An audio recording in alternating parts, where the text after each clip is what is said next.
बड़ी खबर आपको देंगे। चीफ जस्टिस की ज़ेर सदारा जुडिशल कमीशन का इजलास खत्म हो गया है। बताया जा रहा है कि पेशावर हाई कोर्ट के लिए 10 एडिशनल जजेस की मंजूरी दे दी गई है। ज़राए की जानिब से खबर मौसूल हो रही है। बात करेंगे जुल्करनैन इकबाल में ज्वाइन कर रहे हैं। जुल्करनैन, क्या बता रहे हैं आपके ज़राए, कौन कौन फाइनल हुआ है?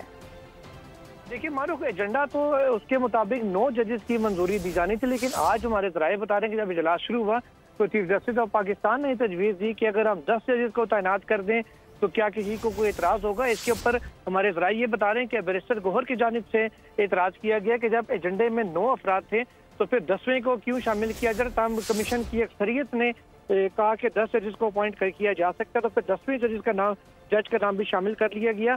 और हमारे ज़राए ये बता रहे हैं कि 8 वकला के नाम मंजूर हुए हैं, जबकि 2 जो डिस्ट्रिक्ट सेशन जजेस हैं उनके नामों की मंजूरी दी गई है जुडिशल कमीशन ऑफ पाकिस्तान की जानिब से।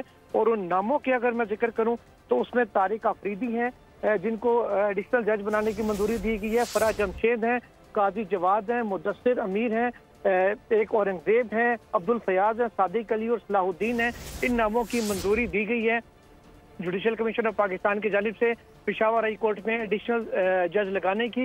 1 साल के लिए तमाम अफराद पेशावर हाई कोर्ट में एडिशनल जज के फराइज पर अंजाम देंगे, जिसके बाद जुडिशल कमीशन ऑफ पाकिस्तान का दोबारा इजलास होगा और फिर उसमें जायजा लिया जाएगा। यानी आप बता रहे हैं जुल्करनैन की जो तैनाती है वो 1 साल तक होगी, उसके बाद दोबारा इजलास होगा। अपडेट करने के लिए बहुत शुक्रिया।